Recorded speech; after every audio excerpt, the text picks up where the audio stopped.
Alors, on va bientôt être en live, en direct. Ça y est. J'attends que ça s'affiche sur l'écran. Ça y est, on est en live en direct.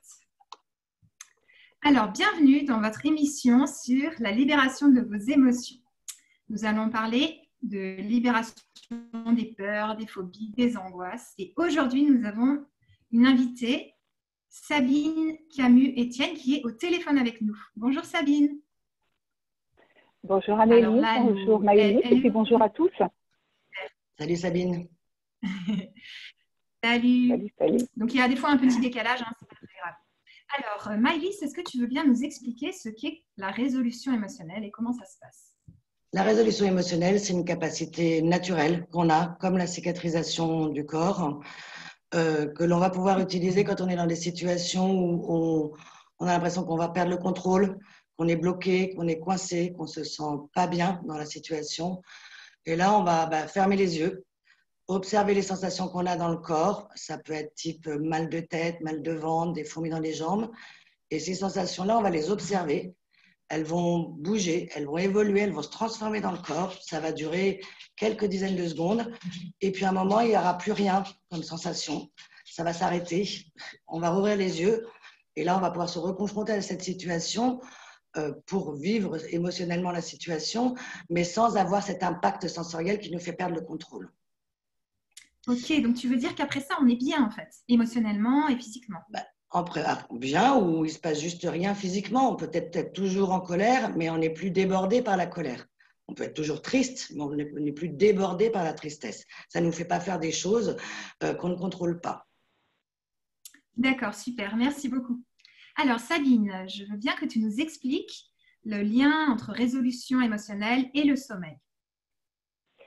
Alors avec plaisir. Je suis donc Sabine Camus-Etienne et je suis praticienne en résolution émotionnelle et je viens du milieu paramédical puisque je suis ancienne infirmière et je me suis formée à la prise en charge de l'insomnie. Donc cette notion stress et sommeil est intimement liée et donne toute sa place à la résolution émotionnelle comme je vais pouvoir vous le présenter. Alors en ce moment, c'est une période particulière. C'est une période particulière. On entend la vie est arrêtée, la vie est suspendue. C'est une erreur. La vie n'est pas arrêtée. C'est simplement un rythme de vie qui est différent. Et ce rythme de vie très différent nécessite une adaptation.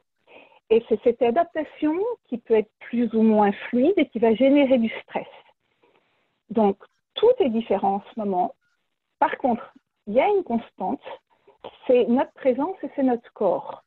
Donc, le fait de respecter les rythmes du corps va nous aider également à pouvoir vivre ces situations également avec moins de stress. Si je reviens sur le sommeil, le corps, il fonctionne tout seul.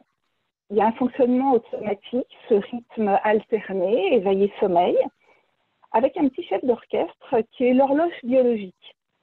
Mais cette horloge biologique, elle a besoin d'être montée tous les jours. Sinon, elle se décale. Et c'est vraiment la régularité de notre vie quotidienne qui va remonter cette petite horloge. Donc, actuellement, on n'a plus ces repères. On n'a plus ces repères, donc on peut se lever quand on veut, manger, se coucher quand on veut. Et à ce moment-là, on risque de décaler notre horloge. Et pour les parents qui sont les organisateurs de la vie familiale, il y a un risque également de décaler l'horloge des enfants. Ce qui veut dire à ce moment-là que ça va faire un peu double peine, c'est-à-dire qu'actuellement, on est décalé, et puis quand on va ressortir à nouveau, eh ben, on sera à nouveau encore plus décalé par rapport à notre vie habituelle. Donc, autant en ce moment, laisser le corps fonctionner et fonctionner de façon naturelle. Donc, là, il va y avoir le lien effectivement entre le fonctionnement naturel du corps pour le sommeil, et je vais vous parler des difficultés particulières en ce moment liées au confinement, et puis il va y avoir le fait de laisser le corps pouvoir vivre, exprimer sensoriellement les émotions, et je vous présenterai dans la deuxième partie comment justement la résolution émotionnelle va pouvoir vous aider à mieux dormir en ce moment. D'accord. Donc, les difficultés liées au confinement, là, en ce moment. La première, ça va être, bien sûr, moins de sorties. Moins de sorties, c'est moins de lumière. Donc, comment compenser? Eh bien, peut-être se mettre à la fenêtre dès le matin, si on a la chance d'avoir un balcon, un jardin. Et puis, par ailleurs, faire très attention à la lumière le soir qui va venir abîmer le sommeil, et notamment la lumière des écrans. D'accord, Sabine, merci. Moi, j'ai une question par rapport à ça. En fait, le soir, je Oui. reste devant les écrans pendant des heures et je n'arrive pas à me coucher. Comment je peux faire? Alors, lorsqu'on reste dans les écrans tard le soir, et notamment les adolescents, ça peut être une façon d'occuper son temps. Ça peut être également une façon de repousser le coucher. Parce que quand on se retrouve enfermé la nuit dans sa chambre, dans le noir, il peut y avoir des angoisses qui montent. Donc, au moment où on sent que peut-être le sommeil arrive, on sent les signaux du sommeil qui sont là, mais on sent qu'on n'arrive pas à lâcher l'écran, cette espèce d'accroche devant l'écran est bien une stratégie pour éviter d'aller se coucher. C'est donc une façon de reculer le sommeil. Et l'air de rien, on est à cet instant-là en perturbation émotionnelle. Okay. Et donc, ça va être le bon moment de pouvoir fermer les yeux pour constater qu'est-ce qui me dit mon corps, quelles sensations sont présentes, et laisser faire comme ce que Maëlys a présenté en début de rencontre. Ok, d'accord. Donc, je vais faire ça la prochaine fois. Merci. Cette notion-là des écrans est vraiment, vraiment importante. Au niveau des parents avec leurs ados, il peut y avoir justement une inquiétude ou une exaspération de voir l'ado accroché aux écrans, notamment tard le soir. Si on essaye d'y aller droit au but, en voulant le convaincre, c'est échec garanti. Donc, d'abord, nous, parents, le fait de pouvoir apaiser notre propre émotion face à cette exaspération de voir notre adolescent scotché devant son smartphone ou sa tablette, et d'abord réguler notre émotion. Après, du coup, on a retrouvé notre sécurité intérieure et on va pouvoir, à ce moment-là, pouvoir aborder le problème avec notre adolescent, mais sans être dans cette charge de stress. Et à ce moment-là, il y a beaucoup plus de chances que le message soit perçu par le jeune.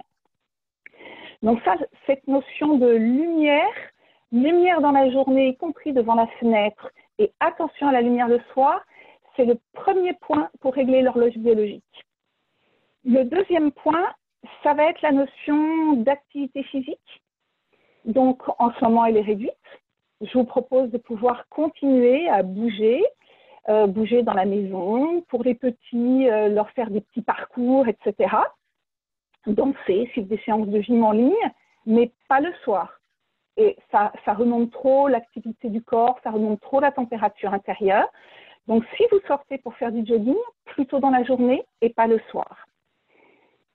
Si vous souffrez du fait de ne pas pouvoir sortir, de ne pas pouvoir bouger après, suffisamment, c'est une perturbation émotionnelle. Et bien dans ce cas-là, toujours la même solution, les yeux fermés au moment de cette espèce de frustration de ne pas pouvoir sortir, qu'est-ce qui se passe dans votre corps et laisser filer l'évolution des sensations jusqu'à l'apaisement. Le troisième point pour régler l'horloge biologique, ça va être le fait de trouver cette régularité des rythmes. Régularité des rythmes, c'est-à-dire heure de lever, heure de repas, heure d'activité, heure de coucher. Plus en ce moment vous gardez votre régularité de rythme, plus vous respectez les compétences de votre corps pour régler lui-même son horloge biologique. Donc attention à ceux qui ont du mal à se lever ou qui font la grasse mat trop longtemps dans leur lit. Oui, c'est la question que je voulais te poser. Moi, ce que j'ai repéré, c'est des moments où le matin à 7 heures, je suis levée. Là, je suis réveillée, l'horloge biologique est présente, mais je traîne. Il y a une part de moi qui dit « Ah, je pourrais me lever, je pourrais faire tout ça », mais je reste beaucoup plus longtemps dans mon lit. La tête réveillée, mais comme si le corps n'avait pas envie de se lever. Bien sûr. Et la tête réveillée, qu'est-ce qui commence à se passer dans la tête réveillée à ce moment-là? J'aurais réfléchi, qu'est-ce que je pourrais faire, ça discute là dans ma tête là. Et voilà, ça discute dans la tête. Et ça discute dans la tête souvent sur la journée à venir, peut-être comment occuper son temps, Pour ceux qui ont des enfants à la maison, peut-être aussi avec ces demandes au niveau scolaire de pouvoir arriver ou quand même à continuer les apprentissages, etc. Quand on se réveille le matin, on n'est pas forcément tranquille. Et à ce moment-là, pas forcément tranquille, ça ne veut pas dire être une grosse perturbation émotionnelle. Hein. Ça peut être très soft, ça peut être juste, je traîne dans mon lit, je n'ai pas envie de me lever, comment va se passer cette journée, et il y a tout ça à faire. Et bien, à cet instant, même si extérieurement tout semble calme, je suis en perturbation émotionnelle. Et c'est ça qui m'empêche de me lever. Et donc, toujours, même solution, les yeux fermés, et j'écoute mon corps qui s'exprime à travers ces sensations. Merci beaucoup, Sabine. C'est clair pour vous, ça? Oui, c'est tout à fait clair. Merci. J'ai une question. Est-ce que, par exemple, oui. si, j'ai une maman qui m'a dit, mais moi, mon enfant me réclame beaucoup plus au moment du coucher. Je ne sais pas s'il a peur, je ne sais pas ce qu'il a, mais voilà, il me réclame beaucoup plus. Qu'est-ce qu'elle peut faire, cette maman? Alors, c'est tout à fait normal en ce moment que les enfants soient plus inquiets. Ils sentent comme des éponges aussi la charge de stress ambiante. Et toutes les émotions négatives sont contagieuses, donc eux sont comme vraiment des éponges et reçoivent tout ça, mais également toutes les émotions positives. Donc l'urgence, avant de pouvoir être disponible pour son enfant, l'urgence, c'est nous, parents, de pouvoir réguler notre propre émotion. Pourquoi est-ce qu'il me sollicite plus? Eh bien, il a peut-être besoin de ma présence, mais il a besoin de ma présence sécurisante et non pas de ma présence inquiète ou de ma présence agacée. Donc, je vais prendre les quelques secondes nécessaires, m'isoler, réguler mon émotion et revenir vers mon enfant pour lui raconter peut-être une petite histoire de plus ce soir-là et qu'il trouve facilement le sommeil. Ok, d'accord. Voilà, je crois qu'avec ça, vous avez des clés. Oui, c'est super. Merci beaucoup. Alors, le quart d'heure va bientôt se finir. Donc, voilà. Est-ce que tu avais encore des choses à nous dire, Sabine, vraiment pour conclure? Juste un tout petit point sur les interactions sociales qui sont nécessaires en ce moment, mais qui ont tendance à être beaucoup aussi sur les réseaux sociaux et donc beaucoup sur les écrans et donc très souvent tard le soir.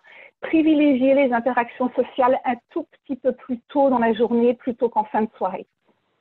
Ok, merci beaucoup Sabine pour cette intervention sur le sommeil, c'était passionnant, j'ai appris plein de trucs.